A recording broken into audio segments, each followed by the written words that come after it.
Duns Scoto entendió que la voluntad es el centro del alma humana y quizás por eso sus ideas parecen tan audaces y vivas incluso hoy. ¿Alguna vez te has preguntado qué hace que cada uno de nosotros sea único? ¿Qué sucede cuando cuestionamos las certezas más fundamentales sobre Dios, la moral y la existencia misma? Duns Scoto, llamado el Doctor Sutil, desafió a los gigantes de su época y dejó preguntas que resuenan siglos después. Hoy exploraremos cómo este genio medieval revolucionó la forma en que pensamos. ¿Estás listo para adentrarte en un mundo donde la lógica y el misterio se entrelazan?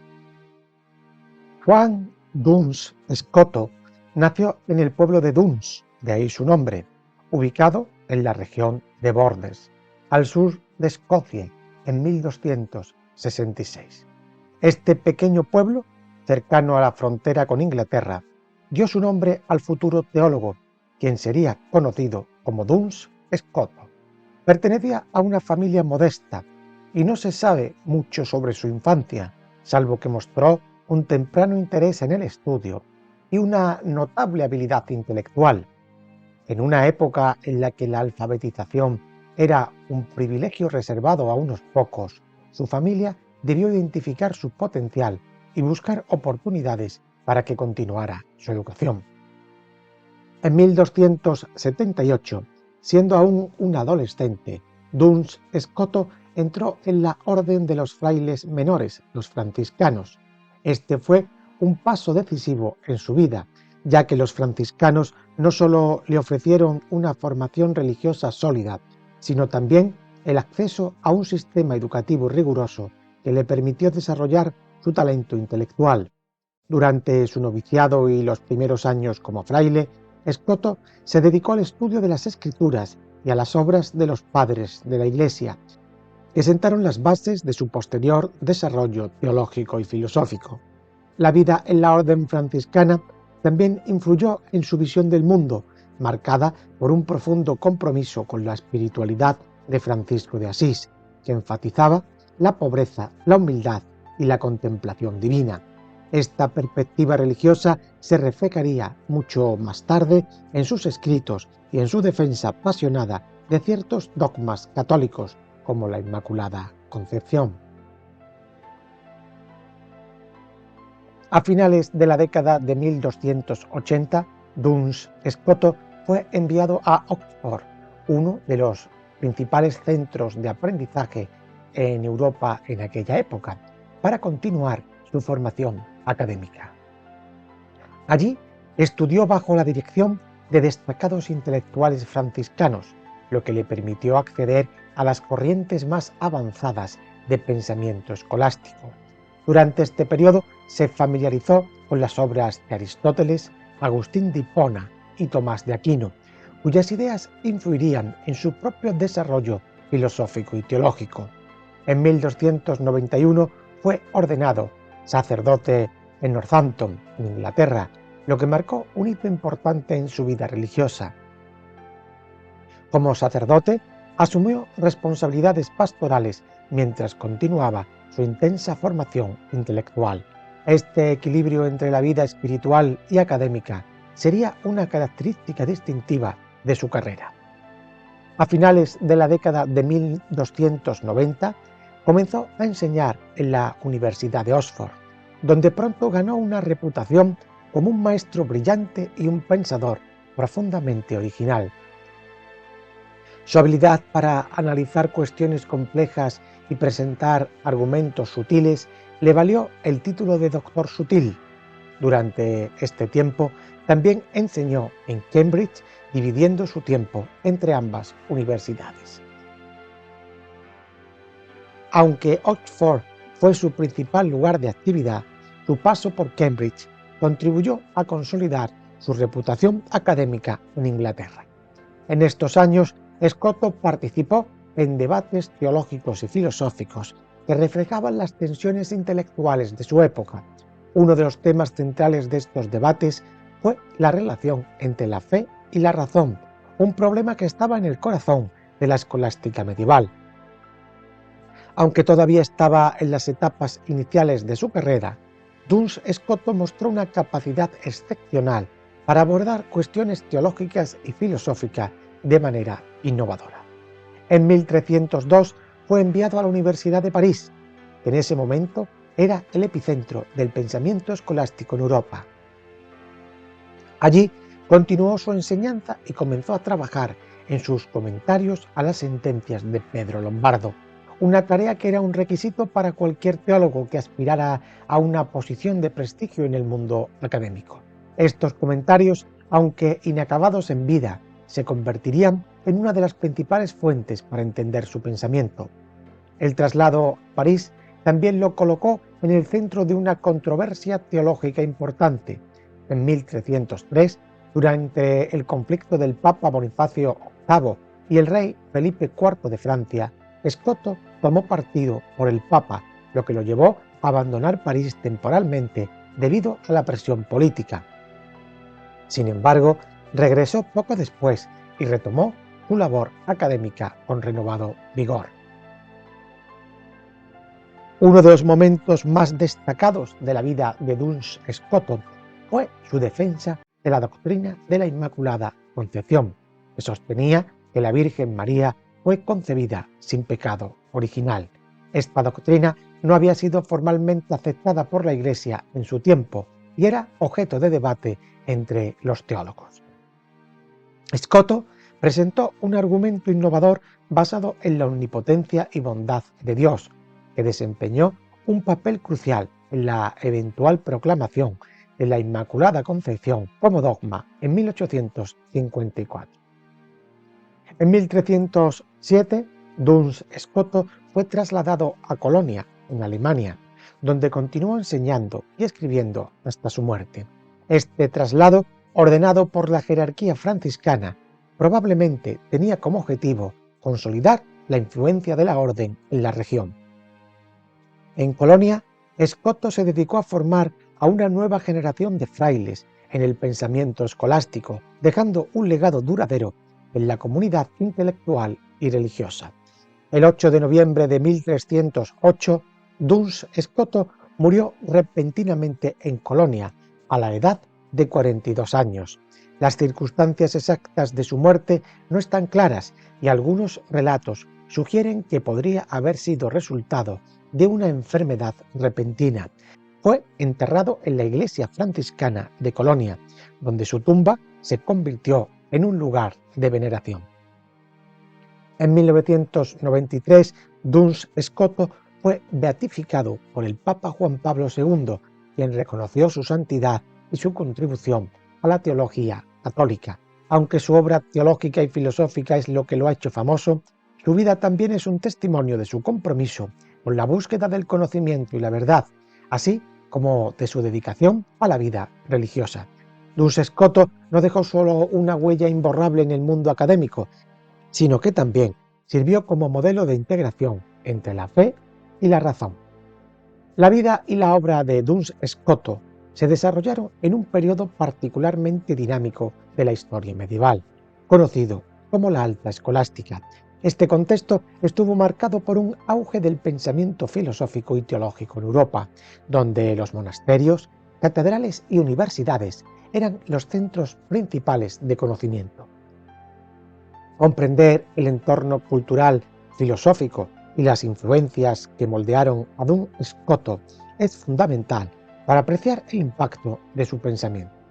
La Europa del siglo XIII estaba en un periodo de transición y transformación. Políticamente estaba fragmentada en reinos y principados, mientras que la Iglesia católica ejercía una enorme influencia por todas partes, tanto espiritual como política.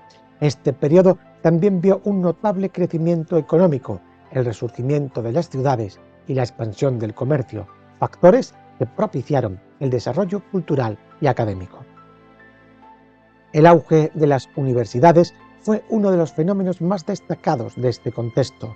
Instituciones como la Universidad de París, Oxford y Bolonia se convirtieron en centros neurálgicos de aprendizaje. En ellas, los pensadores de la época buscaban sintetizar la herencia cultural clásica representada por Aristóteles, con la doctrina cristiana. Este esfuerzo de integración dio lugar al florecimiento de la escolástica, una tradición intelectual que buscaba explicar la fe mediante la razón. En el ámbito religioso, la fundación de órdenes mendicantes como los franciscanos y los dominicos tuvo un impacto profundo en la cultura medieval.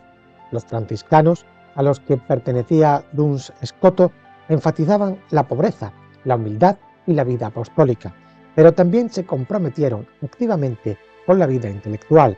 Estas órdenes jugaron un papel crucial en las universidades y en el desarrollo de la teología escolástica, proporcionando un marco institucional para el trabajo académico de figuras como Scoto. Además, el siglo XIII fue testigo de importantes debates teológicos y filosóficos en los que se enfrentaban distintas corrientes de pensamiento. Entre estos debates destacan las tensiones entre el tomismo, representado por Tomás de Aquino, y el agustinismo, dos escuelas que influyeron profundamente en la filosofía medieval, los segundos representados por Santo Tomás de Aquino. La reconciliación entre la fe cristiana y la razón aristotélica emprendida por Aquino se convirtió en el punto de referencia para los intelectuales, pero también generó críticas y respuestas como las de Duns Scoto. La filosofía escolástica, en la que se escribe la obra de Scoto, tenía como objetivo sistematizar y armonizar el conocimiento. Este movimiento buscaba responder a preguntas fundamentales sobre la naturaleza de Dios, la moralidad, la creación y el alma, empleando el rigor lógico y las herramientas de la dialéctica. El siglo XIII fue también un momento clave para esta escolástica, marcado por la recepción de las obras de Aristóteles, que se difundieron ampliamente en Europa gracias a las traducciones del árabe al latín realizadas en el mundo islámico y judío. Las obras de Aristóteles, como la metafísica, la ética y la física, proporcionaron un marco conceptual para pensar la naturaleza y el universo, aunque su compatibilidad con el cristianismo no estaba exenta de tensiones. En este entorno filosófico surgieron dos grandes enfoques. Por un lado, como dijimos, el tomismo, que buscaba integrar a Aristóteles con la doctrina cristiana. Enfatizaba la importancia de la razón para comprender la fe. Por otro lado, el agustinismo, basado en las enseñanzas de San Agustín, que daba prioridad a la voluntad y la iluminación divina como fuentes de conocimiento y verdad. Además de Aristóteles, las obras de filósofos árabes como Avicena y Averroes tuvieron una influencia significativa en la escolástica. Avicena proporcionó conceptos clave sobre la relación entre esencia y existencia, mientras que Averroes fue fundamental para interpretar y transmitir las ideas de Aristóteles. Ambos pensadores dejaron una marca en el pensamiento medieval, aunque sus ideas a menudo fueron reinterpretadas para adaptarlas al marco cristiano. El siglo XIII también fue un periodo de intensos debates sobre cuestiones metafísicas, epistemológicas y éticas. Los escolásticos estaban profundamente interesados en la relación entre el ser y el conocimiento, la naturaleza del alma, la libertad humana y la causalidad divina. Estas preguntas estaban en el centro del pensamiento medieval y serían abordadas de manera innovadora por Duns Scoto. Duns Scoto se alejó de algunas interpretaciones de Aristóteles, aunque estaba totalmente influido por él. Su obra está profundamente enraizada en esa metafísica aristotélica. Scoto utiliza también la terminología y los conceptos de Aristóteles para formular su propia visión de la univocidad del ser y para desarrollar su concepción de la individuación. Sin embargo, criticó aspectos del aristotelismo que consideraba incompatibles con la teología cristiana, como la idea de la eternidad del mundo. La influencia de San Agustín en Duns Scoto es evidente también en su énfasis en la voluntad como principio fundamental. Scoto defendió que la voluntad divina tiene primacía sobre el intelecto, una posición que lo alineó con la tradición agustiniana y lo diferenció de Tomás de Aquino. También adoptó de Agustín una visión profundamente personalista de la relación entre Dios y el ser humano. Es cierto que aunque Duns Scoto criticó muchos aspectos del tomismo, como la analogía del ser, también se vio influido por la sistematización que Tomás de Aquino realizó de la teología y la filosofía. El uso de la razón y el método escolástico en el trabajo de Scoto refleja el impacto de Aquino en su formación, aunque sus conclusiones a menudo difieren radicalmente. Quizás la influencia más profunda en la vida y el pensamiento de Duns proviene de la espiritualidad franciscana. Los franciscanos, siguiendo el ejemplo de San Francisco de Asís, enfatizaban la pobreza, la humildad y el amor a Dios. Después de trazar el contexto histórico, filosófico y biográfico, vamos a entrar de lleno en su obra filosófica. Empezaremos por el Ordinatio, también conocido como el Comentario Ordinario a las Sentencias. Esta obra es ampliamente reconocida como la más importante y emblemática de Juan Duns Scoto. Este texto monumental no solo constituye el eje central de su pensamiento teológico y filosófico, sino que también destaca como una de las contribuciones más influyentes a la tradición escolástica. En esta obra, Duns Scoto comenta exhaustivamente las sentencias de Pedro Lombardo, un texto estándar utilizado en las universidades medievales como base para la formación teológica.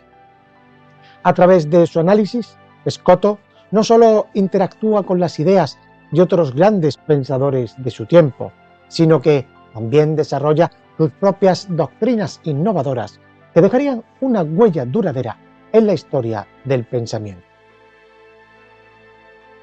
El Ordinatio se organiza en torno a los 4 libros de la sentencia de Pedro Lombardo, siguiendo su estructura temática. Dentro de esta organización, Duns Scoto aborda una amplia variedad de cuestiones teológicas y filosóficas que van desde la naturaleza de Dios hasta la moralidad humana. Entre los temas más destacados encontramos, por ejemplo, la naturaleza de Dios. Scoto reflexiona sobre los atributos divinos, como la omnisciencia, la omnipotencia y la bondad. Uno de los aspectos más innovadores de su análisis es su doctrina de la univocidad del ser, que sostiene que los términos utilizados para describir a Dios y a las criaturas tienen un significado fundamentalmente común, aunque aplicado de manera distinta. Este enfoque contrasta con la doctrina de la analogía defendida por Tomás de Aquino. Tenemos también el concepto de la voluntad divina. Scoto otorga una importancia central a la voluntad de Dios como principio supremo de la creación y la moralidad. Argumenta que Dios actúa libremente y que su voluntad no está subordinada a ninguna necesidad externa o interna.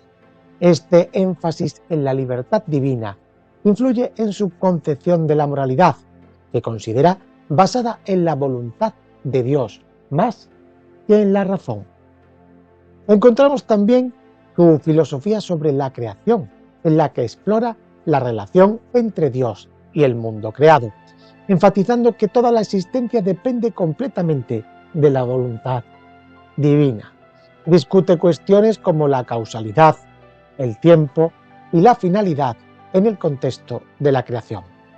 Analiza en esta obra también el papel de los sacramentos, sobre todo el papel de la gracia divina en la salvación humana y la función de los sacramentos como medios de comunicación de esa gracia. En este ámbito combina un enfoque teológico profundo con una reflexión filosófica sobre la naturaleza del acto sacramental.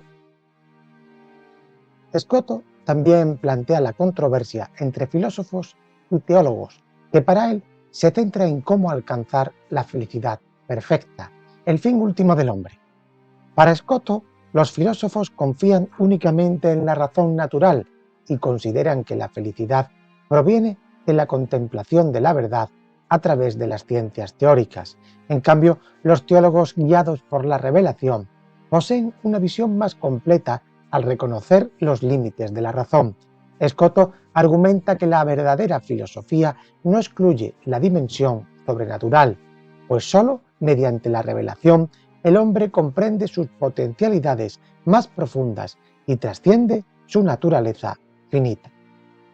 Y finalmente, la parte dedicada a la moralidad, en la que Scotto desarrolla una ética basada en la libertad humana y la voluntad divina, argumentando que los actos son moralmente buenos o malos, según estén alineados con la voluntad de Dios. Su enfoque subraya la capacidad humana para elegir el bien y participar en el plan divino.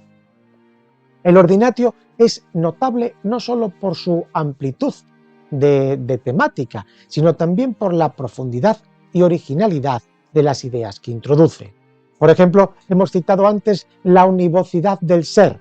Esta doctrina establece que el concepto de ser se aplica de manera unívoca tanto a Dios como a las criaturas.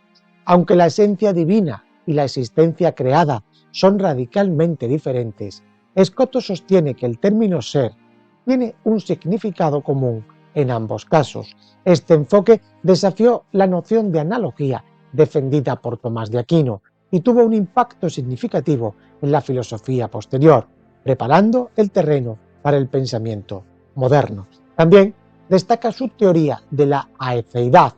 Scotto introduce su innovadora concepción de la individuación, conocida como aetheidad.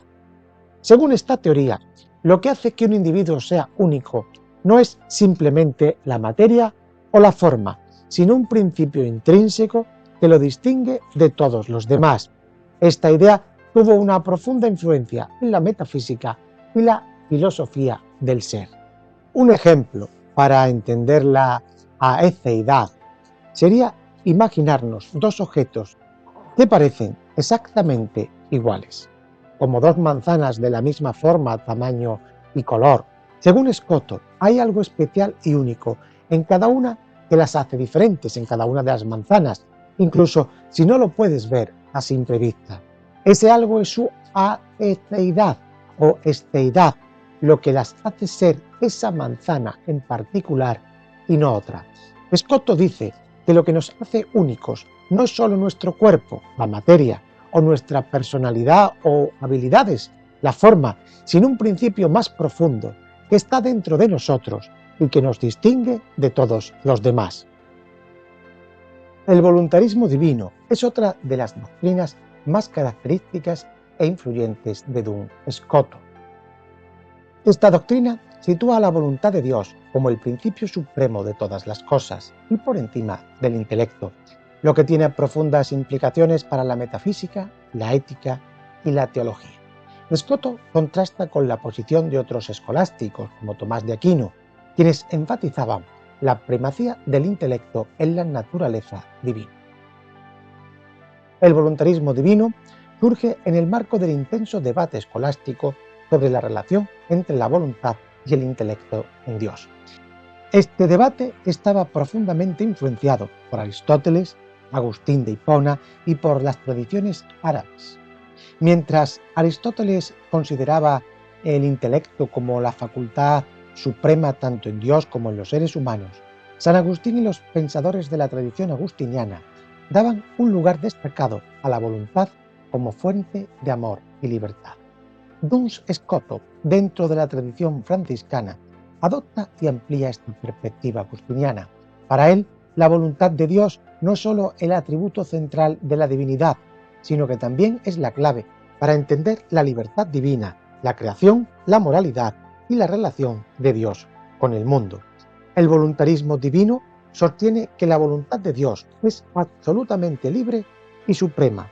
Según Scotus, Dios no está limitado por ninguna necesidad externa ni por ninguna lógica intrínseca que lo obligue a actuar de cierta manera.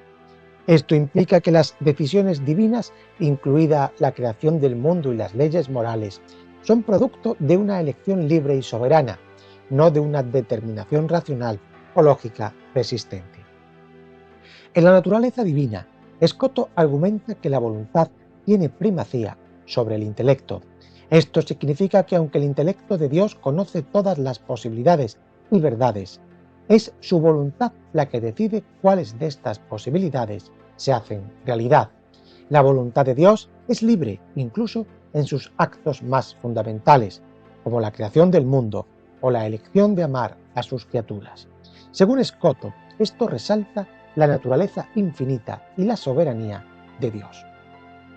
Para Scotto, la libertad divina es esencial para entender a Dios como el ser perfecto. Si Dios estuviera determinado por su intelecto o por alguna necesidad lógica, no sería completamente libre. La libertad de Dios no significa arbitrariedad, sino que Dios elige libremente de acuerdo con su bondad infinita. Por ejemplo, aunque Dios podría haber creado un mundo diferente o no haber creado nada en absoluto, su elección de crear este mundo refleja su voluntad libre y su amor. Una de las implicaciones más importantes del voluntarismo divino es que la creación es contingente, es decir, no necesaria. Dios no está obligado a crear el mundo y su decisión de hacerlo fue un acto libre de su voluntad. Esto contrasta con las tradiciones que veían la creación como una emanación necesaria de la esencia divina. Scotto subraya que el mundo podría haber sido de otra manera o no haber existido en absoluto y que esto no afecta para nada a la perfección de Dios. En el ámbito de la ética, el voluntarismo divino, el de Scotto, sostiene que las leyes morales son el resultado también de la libre voluntad de Dios. No hay ninguna necesidad intrínseca en el orden moral. En cambio, es la voluntad divina la que determina qué es bueno y qué es malo. Sin embargo, hay excepciones. Algunos principios morales, como amarás a Dios sobre todas las cosas, son intrínsecamente necesarios, ya que están vinculados directamente a la naturaleza de Dios y al bien supremo. Pero otros, como las leyes ceremoniales o específicas, son contingentes y dependen exclusivamente de la elección divina. El voluntarismo divino tiene implicaciones profundas y controvertidas. El énfasis en la libertad refuerza la idea de que Dios no está limitado por el mundo ni por las leyes que rigen la creación. Esto subraya la trascendencia de Dios y su relación soberana con todo lo creado. La idea de que la voluntad divina establece las leyes morales implica que éstas podrían haber sido diferentes. Esto llevó a algunos críticos posteriores a acusar al voluntarismo de promover un arbitrarismo divino, donde Dios podía haber declarado bueno cualquier acto, incluso aquellos que consideramos intrínsecamente malos. Sin embargo, Scotto matiza esta posición al subrayar que las decisiones divinas reflejan siempre la bondad de Dios. El voluntarismo subraya la contingencia radical de todo lo creado. Esta perspectiva contrasta con las tradiciones deterministas y refuerza una visión del mundo en la que tanto Dios como las criaturas poseen una auténtica libertad. También en esta obra hay la contribución de la defensa teológica de la doctrina de la Inmaculada Concepción de María. Scotto argumenta que Dios, en su infinita libertad y poder, podía redimir a María de manera preventiva, preservándola del pecado original desde el momento de su concepción. Este argumento fue fundamental para la eventual proclamación del dogma en 1854. Otra obra interesante es Reportata Parisiensia, que refleja la amplitud y profundidad del pensamiento de Duns Scoto. Parece que son algunos apuntes que empleaba en sus clases en la Universidad de París. Aunque no es un texto sistemático como el Ordinatio, estas notas abordan una amplia gama de cuestiones teológicas y filosóficas. Entre los temas más destacados tenemos, por ejemplo, la naturaleza de Dios. En estas lecciones sobre la naturaleza de Dios, Scotto explora los atributos divinos, enfatizando la unicidad y simplicidad de Dios. Desarrolla sus ideas sobre la univocidad del ser, argumentando que el concepto de ser se aplica de manera fundamentalmente común, tanto a Dios como a las criaturas. También toca la voluntad y el intelecto. Aquí hay un debate sobre la primacía de la voluntad frente al intelecto, una cuestión central en la teología y la ética escolástica. Scotto defiende la superioridad de la voluntad divina como el principio supremo de la moralidad y la creación. Juan Duns Scotto busca definir el objeto propio del intelecto humano, enfrentándose a dos propuestas principales. Tomás de Aquino, quien señala la quidditas rei materiale, es decir, la naturaleza de las cosas sensibles, y Enrique de Gante, quien considera a Dios como el primer objeto conocido. Scotto distingue entre lo que el intelecto puede conocer naturalmente y su capacidad en la condición actual del hombre, como viatos. Según él, el objeto propio del intelecto no es la quidditas rei materiales, sino el ente como concepto universal, abarcando lo finito e infinito, lo creado y lo increado.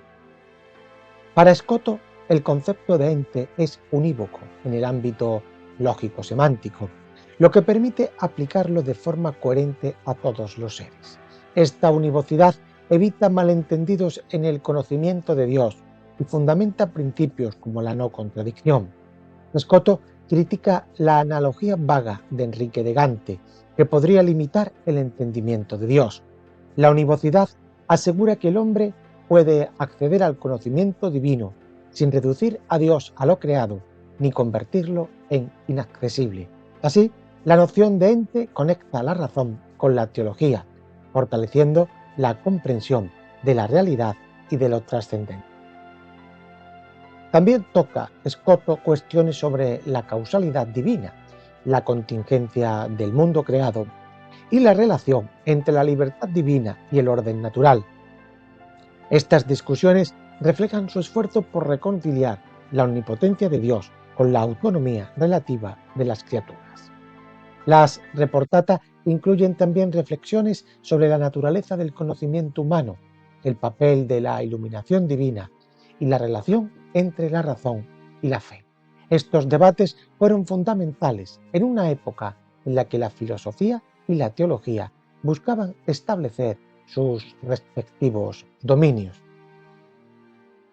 Luego tenemos también una obra famosa, las Cuestiones Codibletales, que son una colección de debates y disquisiciones filosóficas y teológicas que reflejan una de las tradiciones académicas más dinámicas de la escolástica medieval, las disputas quodibletales. Estas disputas, organizadas en las universidades medievales, consistían en responder públicamente a preguntas planteadas por estudiantes, maestros u otros participantes sobre cualquier tema que eligieran. Quodiblec significa lo que se desee, ¿no? Las cuestiones que se deseen preguntar. Esta práctica permitía a los maestros mostrar su erudición, habilidad argumentativa y creatividad al abordar problemas complejos desde múltiples perspectivas. En el contexto académico de las universidades medievales, estas disputas quodibletales eran eventos destacados que solían celebrarse en periodos festivos como Navidad o Pascua. A diferencia de las disputas regulares, en las que los temas eran establecidos de antemano, las disputas quodibletales ofrecían una flexibilidad única.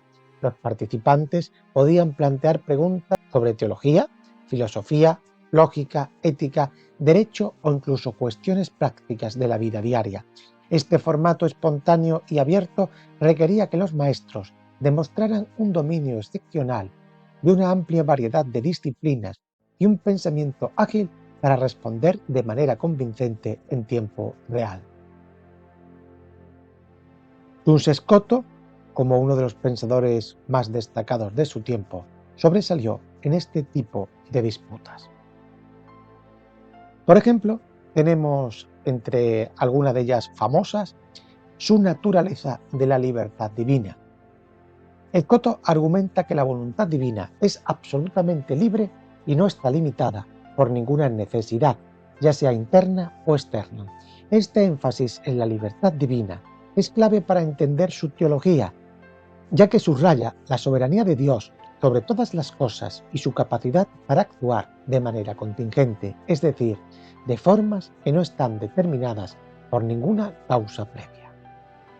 Otro tema recurrente es el problema de la predestinación y la relación entre la gracia divina y el libre albedrío humano. Scotto argumenta que la gracia de Dios no anula la libertad humana, sino que la eleva y también la perfecciona. En sus disputas desarrolla un modelo que busca equilibrar la soberanía divina con la responsabilidad humana, enfrentándose tanto a las visiones deterministas como a las que minimizan el papel de la gracia. Scotto debate también en estas cuestiones la relación entre voluntad e intelecto, dos facultades fundamentales de la antropología escolástica. A diferencia de Tomás de Aquino, quien daba primacía al intelecto como guía de la voluntad, Scotto defiende la superioridad de la voluntad como la facultad que define la libertad y la moralidad humana. Según Scotto, la voluntad es capaz de elegir independientemente de dictados del intelecto, lo que la convierte en la base de la responsabilidad moral. Las cuestiones también abordan temas de epistemología, como el papel de la iluminación divina en el conocimiento humano. Scotto critica las interpretaciones extremas de la teoría agustiniana de la iluminación, argumentando que aunque Dios es la fuente última de todo conocimiento, los seres humanos también poseen una capacidad natural para conocer la verdad mediante la razón. Scotto discute también la relación entre la esencia y la existencia, un tema central en la metafísica medieval. Como hemos dicho, su contribución más significativa a esta cuestión es la doctrina de la univocidad del ser, que sostiene que el concepto de ser se aplica de manera unívoca tanto a Dios como a las criaturas, aunque de manera diferente en términos de grado y perfección. El comentario de Duns Scoto sobre la Isagoge de Porfirio también es interesante, porque en esta obra se toca el tema tan polémico y tan candente de los universales en la Edad Media. Duns Scoto reconoció que los universales existen en la mente como formas de entender y organizar nuestra experiencia del mundo. Por ejemplo, cuando pensamos en humanidad, no nos referimos a una cosa física concreta, sino a una idea general que nos permite agrupar y relacionar a los seres humanos individuales. Desde esta perspectiva, los universales son herramientas cognitivas necesarias para el conocimiento y el lenguaje. Sin embargo, Scotto también insistió en que la base última de la realidad son los individuos concretos y particulares. Para él, lo que existe realmente en el mundo no son los universales, sino los objetos singulares. Este hombre, esta flor, este árbol, cada individuo posee una singularidad irreductible, una aetheidad, como dijimos antes, que lo distingue de todos los demás. La equidad es el principio por el cual cada cosa es única, incluso si comparte características comunes con otros. Scotto se opuso, por tanto, al realismo extremo, que afirmaba que los universales existen independientemente en un plano ideal, como sostenía Platón, pero también se impuso al nominalismo extremo, que reducía los universales a simples nombres o etiquetas sin conexión con la realidad. En su visión, los universales tienen una existencia real en la mente y son indispensables para el conocimiento, pero no pueden separarse del fundamento real, que son los individuos y las cosas concretas. La aportación de Scotto al problema de los universales refleja su esfuerzo por reconciliar la capacidad humana de pensar de manera abstracta con la necesidad de reconocer la unicidad del mundo concreto. La obra de Duns Scoto representa un punto culminante en la escolástica medieval, marcando una transición hacia nuevas formas de pensamiento filosófico y teológico. Su énfasis en la primacía de la voluntad divina, la contingencia de la creación y su innovadora doctrina de la univocidad del ser desafiaron las corrientes dominantes y abrieron caminos hacia el desarrollo de la filosofía moderna. Scotto combinó rigor lógico con profunda espiritualidad, ofreciendo respuestas audaces a problemas fundamentales sobre Dios, la libertad y la moralidad. Su legado sigue siendo una fuente de inspiración y debate, consolidándolo como una figura central en la historia del pensamiento medieval. ¿Y tú qué opinas de su filosofía? Déjamelo en los comentarios.